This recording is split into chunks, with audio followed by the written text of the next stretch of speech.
Hi, I'm Bob Vila. Welcome home again. As you can see, we've set up a conveyor belt around here so that we can start excavating our basement. We're getting out all that Chicago clay, and we'll be pouring in a concrete foundation down there. Today we're also meeting with our heating and ventilating contractor, who's going to help us figure out what kind of a heating plant to put in for the second floor and evaluate what we have downstairs for the first floor. And on the first floor, we're going to start construction. We're putting up the stud wall for our new kitchen area, and it's going to be a metal stud wall. So stay with me. It's good to have you home again.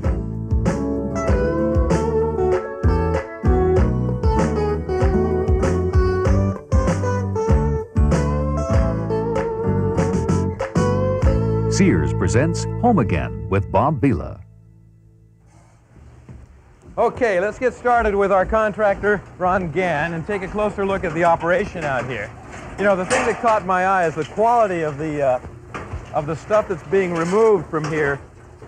It's really a dense clay material, right? Yeah, this is about 50 years of compacted clay we have here, Bob. Although this is the quality of the soil that we have in this whole area when you're this far from Lake Michigan. Yeah, it's awful stuff to have to build with or build on. It's very difficult to build with. It's even more difficult just to dig out of the basement. It would take a guy a whole day to wheelbarrow it's heavy. load on it. It's very heavy material, right. Sure. Right. So is this all part of the concrete subcontractor's operation? Right. He provides all the people to excavate. He brings this conveyor belt. It's a rental piece of equipment. Oh, what do you pay to rent a conveyor belt? $100 a day. $100 a day. Yeah, makes it worthwhile. Absolutely. Well, you've got quite a mountain of the stuff down there, don't you? We have quite a mountain, and fortunately, we're going to be able to use this mountain at another location. Oh, really? We're recycling this as clean fill at another job. We have a few blocks from here. Aha. So if you're interested, we can go down and take a look at what's left of Mount Everest. So do we sell it, or do we just give it away? You're giving it to me, Bob. Let's take a look.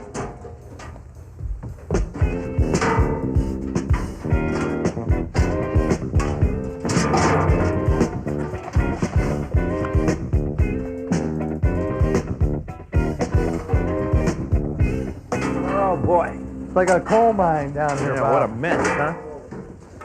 Well, that conveyor belt really makes quick work out of it, though, but you still need 4 guys with shovels out here. You know, I'm always fascinated by this because it's kind of like an archaeological dig.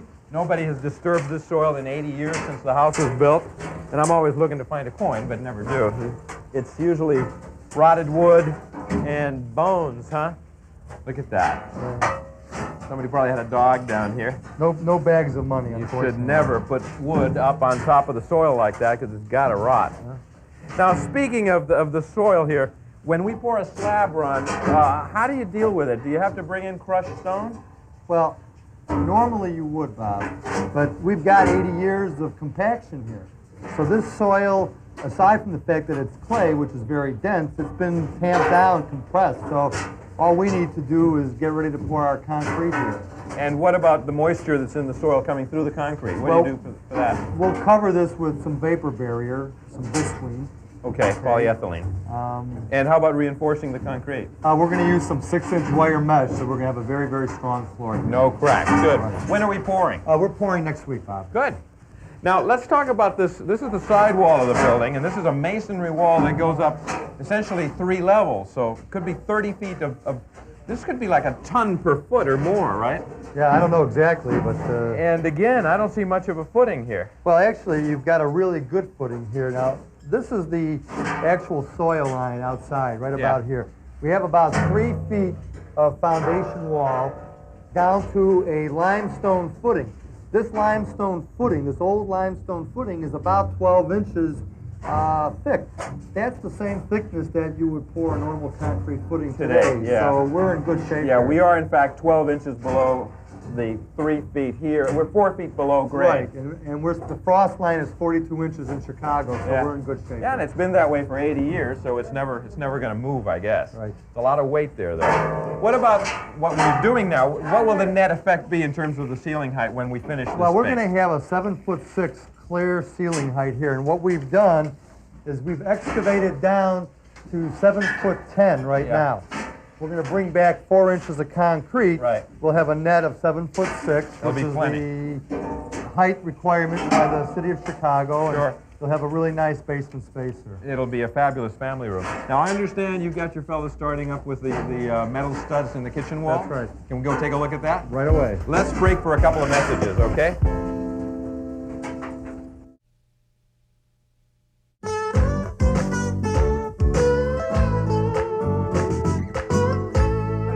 We're in our galley kitchen, and we're standing at this end of it, and it's 24 feet across all the way to the brick wall back there. And right now, we're building the wall that separates it from the hall, and we're making it out of metal studs. Why metal studs, Ron? Well, Bob, metal studs are lighter for one, okay?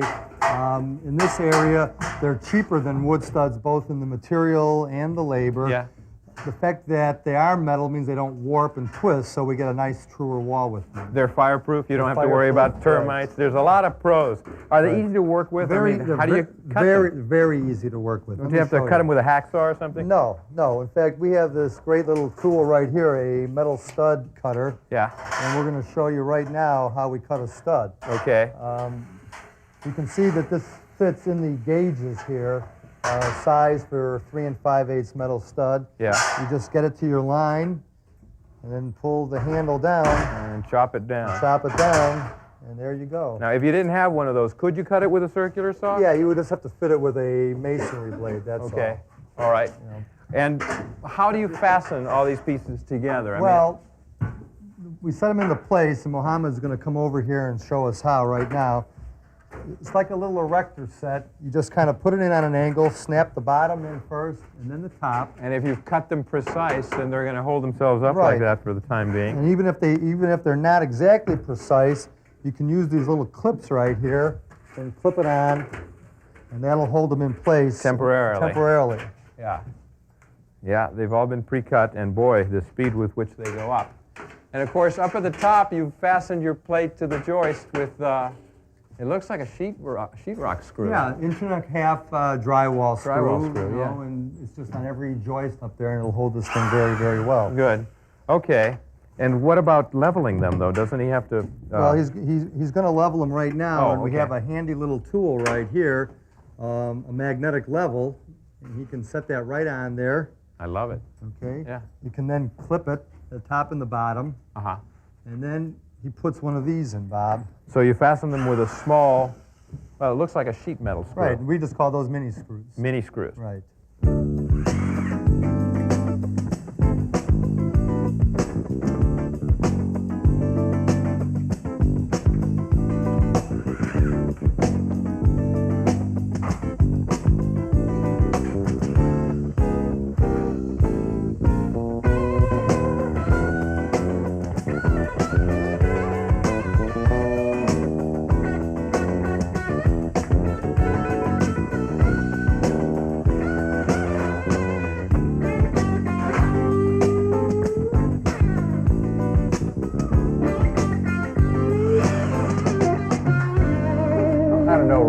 There's a little bit of flimsiness here. Well, they look flimsy, Bob, and when we put the drywall on both sides, these are going to stiffen up real good. The drywall will. Right. But it's a kitchen wall, and you're going to be hanging overhead cabinets and attaching other cabinets here. Well, we have a little trick. Let me show you what that is here that will make it real easy for us to hang our kitchen cabinets. Right now, Mohammed is putting up a piece of channel from some 1 5/8 metal studs, and he's screwing it in here. This is one of the beauties of metal studs, is you can do all kinds of stuff so simply like this. Mm-hmm. You can brace with that. You can brace it. And you can turn right angles with it. Yeah. Now he's going to take a piece of plywood and stick it in here. And this is at the height of the base cabinet.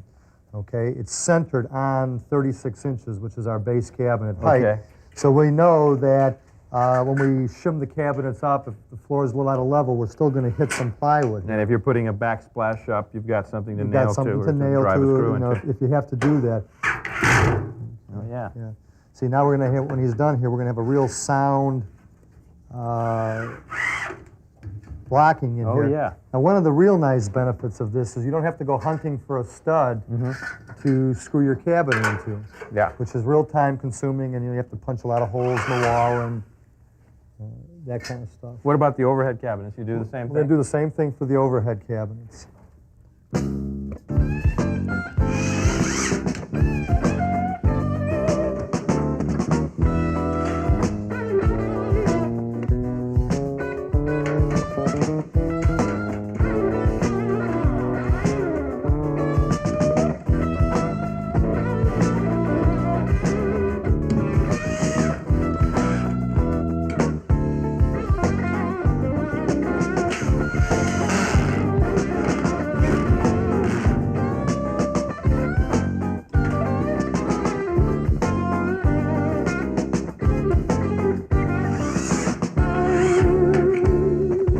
Okay, we're going to have to break for some messages. When we come back, we'll be talking with Kirk Rustman from Scarlet Glow Engineering about our heating system. So stay with us.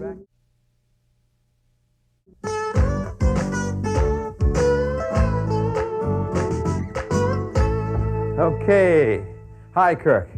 Hi, Bob. How are you? Real good. Nice to see you. So you found the only boiler on the place. Yep, here it is. What do you think?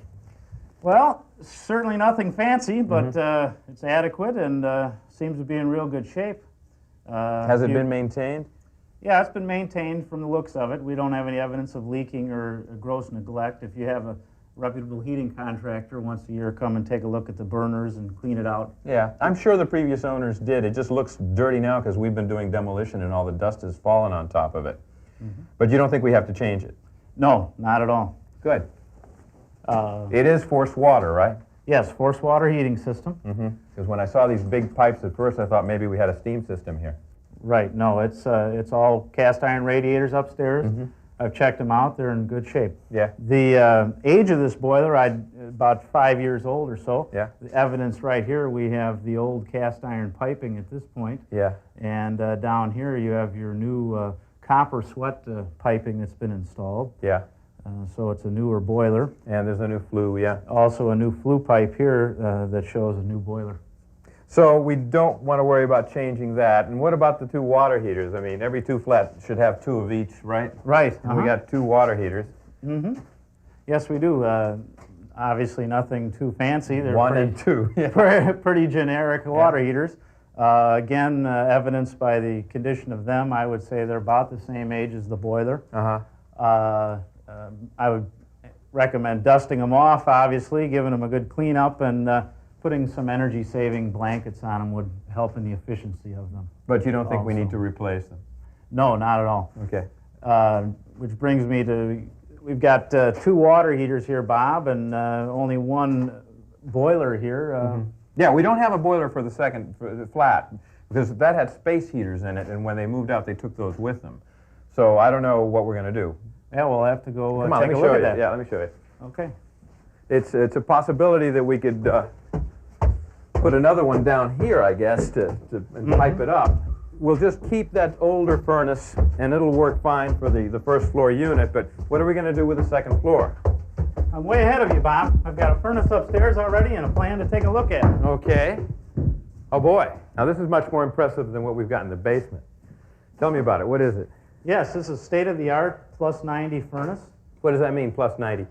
Well, for every dollar that I buy and put into this furnace, I get 90 cents of heat out of it or more. So it's 90 or better % efficient. That's correct. Yeah, and the way you understand that is that out of a dollar, you'd get 90 cents worth of heat and maybe 10 cents worth of waste up the chimney. That's correct. How does it work? Where does the gas go? Well, the gas pipe enters here, goes through the gas valve here, up into this sealed combustion chamber.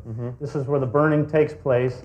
And Back then, in there. and then it is drawn through the heat exchanger and discharged to the atmosphere through this venter motor here. Okay. What is the heat exchanger? These metal things? Yes, the heat exchanger is this metal thing. This is where the burning takes place inside, heats up the metal surfaces. The blower blows air across this, and then that's what heats your home. Okay, and how do you distribute it throughout the apartment? Well, we put a piece of metal up on here called a plenum, and then we're going to distribute through the apartment using this spiral ductwork. Does that exposed? Get exposed? Yes. Well, I like that. I mean, that's very high-tech, and we are trying to do a high-tech kind of installation here. Show me your plan. Very much so. This is where we're standing right now. In the kitchen. In the kitchen. We have a closet here where we'll install the furnace, run the spiral ductwork right down the hallway. All the way to the front of the apartment. All the way to the front. And then you just would have registers at all these points? That's correct. That is probably the cheapest way to do it, right? Yes. Most economical. But you're talking about putting it in a little closet over here. We don't even have a chimney near there. How does that work? Well, let me show you, Bob. The furnace will be installed right here. We'll eliminate this window, lock it up. The furnace will be installed here, and then there'll be two PVC pipes, an intake and an exhaust, which will be exited right here out the same penetration in the wall. And that's it? That's all you need? That's all. What about, you've got a gas flame in here and combustibles. Isn't that a problem? What do we have to do? Yes, it's a code problem. We have to remove any combustible materials out of this room, and there's no danger involved because we have a sealed flame and a sealed combustion unit. I see, it's sealed, but we still have to turn it into a utility room. Yes, you can still store items. We can store tools and stuff. That's What's correct. this going to cost me? Well, this furnace costs about $1,000 more than a standard efficiency furnace. And is there a payback? Yes, the payback, depending on the extreme conditions, will be anywhere from 3 to 5 year payback. 3 to 5 years, okay. Does the utility give us a rebate? Yes, the utility has a program now that'll give you a $100 rebate for putting this furnace in. Well, I think it's a good investment. Thanks a lot, Kirk. Okay, Bob. Okay, we're going to break for a couple of messages, and then we'll get together with Ron and go over the budget. Siding is outside.